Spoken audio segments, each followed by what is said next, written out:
ഹബീബായ സല്ലല്ലാഹു അലൈഹി വസല്ലമ തങ്ങളുടെ അടുക്കലേക്ക് അതാ ഒരു നാട്ടുകാരായ ആളുകൾ വരികയാണ്. അവരാ നാട്ടിലുള്ള ഇമാമിനെ കുറിച്ച് പരാതി പറയാൻ വേണ്ടിയാണ് വരുന്നത്. എന്തേ അവരുടെ മനസ്സിന്റെ ഉള്ളിലുള്ള പരാതി എന്നറിയുമോ? അവര് പറയുന്നു, യാ റസൂലല്ലാഹ്,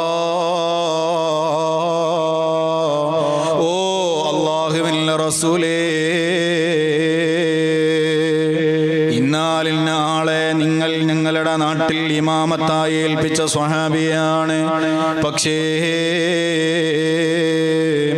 ആ സ്വഹാബി എല്ലാവരും ഫാത്തിഹയുടെ ശേഷം ഒരു സൂറത്താണല്ലോ ഓതുന്നത്. എന്നാൽ നിങ്ങൾ അങ്ങ് ഏൽപ്പിച്ച സ്വഹാബി ഏത് സൂറത്ത് ഓതിക്കഴിഞ്ഞാലും ഖുൽ ഹുവല്ലാഹു അഹദ് സൂറത്തും കൂടെ ഓതുന്ന നബിയേ. എല്ലാ റകഅത്തിലും 2 സൂറത്ത് ഓതുന്ന നബിയേ. ഈ വിഷയം ഹബീബായ സല്ലല്ലാഹു അലൈഹി വസല്ലമ തങ്ങളുടെ അടുക്കലെത്തിയപ്പോൾ നബി തങ്ങൾ അതാ സ്വഹാബിയെ വിളിക്കുകയാണ്. ചോദിക്കുന്നു, അല്ലയോ സഹോദരാ, ഒരാൾ ഇമാമത്തായി നിൽക്കുമ്പോൾ പിന്നിലുള്ള ആളുകളെ ബുദ്ധിമുട്ടിക്കാൻ പാടില്ലല്ലോ. അതാണല്ലോ മസ്അല. ഇമാമത്തായി നിൽക്കുന്ന ആളുകൾ പിന്നിലുള്ള ആളുകൾക്ക് ബുദ്ധിമുട്ടാവാത്ത രൂപത്തിലാണല്ലോ നിസ്കരിക്കേണ്ടത്. വലിയ വലിയ സൂറത്തുകൾ ഓതിയിട്ട് പിന്നിലുള്ള ആളുകളെ ബുദ്ധിമുട്ടിക്കാൻ പാടില്ല. ഇതെല്ലാം അറിയുന്ന നിങ്ങള് എന്തിനാണ് എല്ലാ റകഅത്തിലും ഖുൽ ഹുവല്ലാഹു അഹദ് സൂറത്ത് ഓതുന്നത്?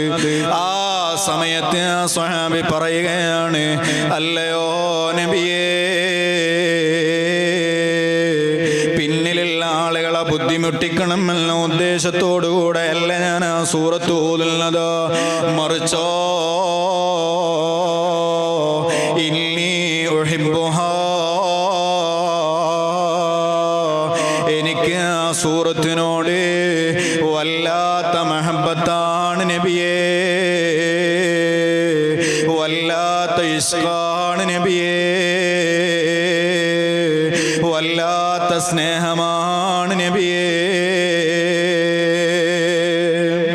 അല്ലാഹുവിന്റെ ഏകത്വത്തിനെ കുറിച്ച് പറയുന്ന സൂറത്താണല്ലോ ഖുൽ ഹുവല്ലാഹു അഹദ് സൂറത്ത്. ആ സൂറത്തിനോട് എൻ്റെ മനസ്സിൻ്റെ ഉള്ളിൽ വല്ലാത്തൊരു ഇഷ്ടമാണ് നബിയേ.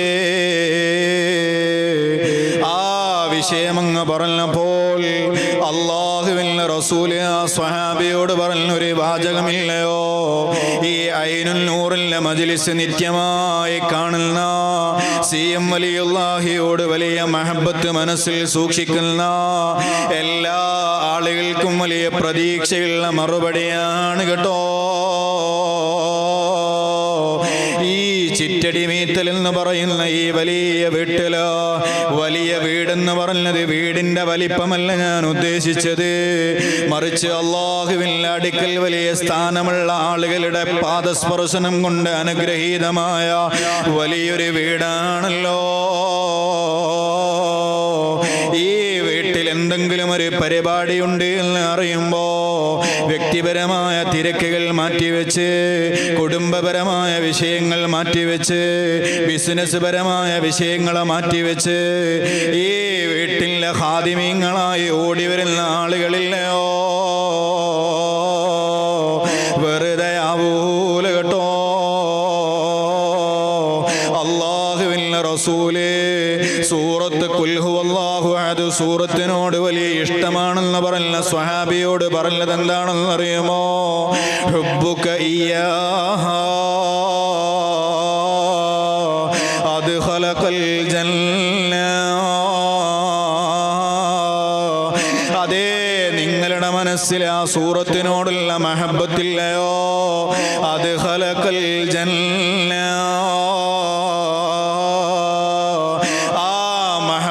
തന്നെ നിങ്ങളെ സ്വർഗത്തിൽ പ്രവേശിപ്പിച്ചു കഴിഞ്ഞു കേട്ടോ. ആ മഹബത്ത് കാരണമായി നിങ്ങൾ സ്വർഗത്തിൽ കയറുമെന്നല്ല അല്ലാഹുവിന്റെ റസൂൽ പറഞ്ഞത്. അദ്ഖലകൽ ജന്ന, നിങ്ങളെ സൂറത്തിനോടുള്ള മഹബത്ത് സ്വർഗ്ഗത്തിൽ പ്രവേശിപ്പിച്ചു കഴിഞ്ഞു. നബി മുഹമ്മദുർ റസൂലുള്ളാഹി സ്വല്ലല്ലാഹു അലൈഹി വസല്ലം ആ സൂറത്തിനോടുള്ള മഹബത്ത് അത് നിങ്ങളെ സ്വർഗ്ഗത്തിൽ കയറ്റി എന്ന് പറയുന്നത് അല്ലാഹുവിന്റെ റസൂലാണ്. അതുകൊണ്ട് തന്നെ മഹബത്ത് സ്വർഗ്ഗത്തിൽ കയറ്റുന്നൊരു വിഷയമാണ്. അല്ലാഹു ഇഷ്ടപ്പെട്ടതിനെ ഇഷ്ടപ്പെടുമ്പോൾ, അല്ലാഹു ബഹുമാനിച്ചതിനെ ബഹുമാനിക്കുമ്പോൾ, അല്ലാഹു ആദരിച്ചതിനെ ആദരിക്കുമ്പോൾ, നമ്മളെ കളിയാക്കിയാലും മനസ്സിൻ്റെ ഉള്ളിൽ ബേജാറ് വേണ്ട, മനസ്സിൻ്റെ ഉള്ളിൽ യാതൊരു പ്രയാസവും വേണ്ട.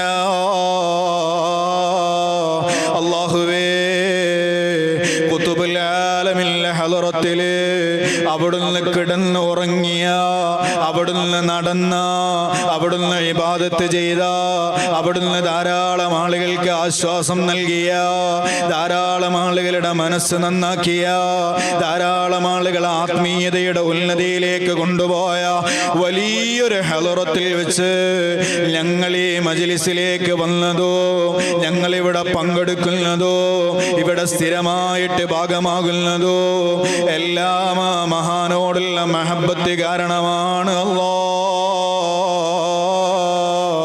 ഞങ്ങളൊന്നിനും കൊള്ളാത്തവരാണെങ്കിലോ മഹാനായ ഖുതുബുൽ ആലമിനോടുള്ള ആ വലിയ മഹബത്ത് കാരണമായി ഞങ്ങളെ നീ സ്വർഗത്തിന്റെ അഹ്ലുകാരിൽ ഉൾപ്പെടുത്തണേ അല്ലാ. ഞങ്ങളുടെ ഖബർ നീ മുഅ്മിനീങ്ങൾ ഉറങ്ങുന്ന ഖബർ പോലെ ആക്കി തരണേ അല്ലാ. ഞങ്ങളിൽ നിന്ന് ധാരാളം ആളുകൾ ഈ അടുത്തുമല്ലാതെയുമായി മരണപ്പെട്ടു പോയ ആളുകളുണ്ട്. അല്ലാഹുവേ,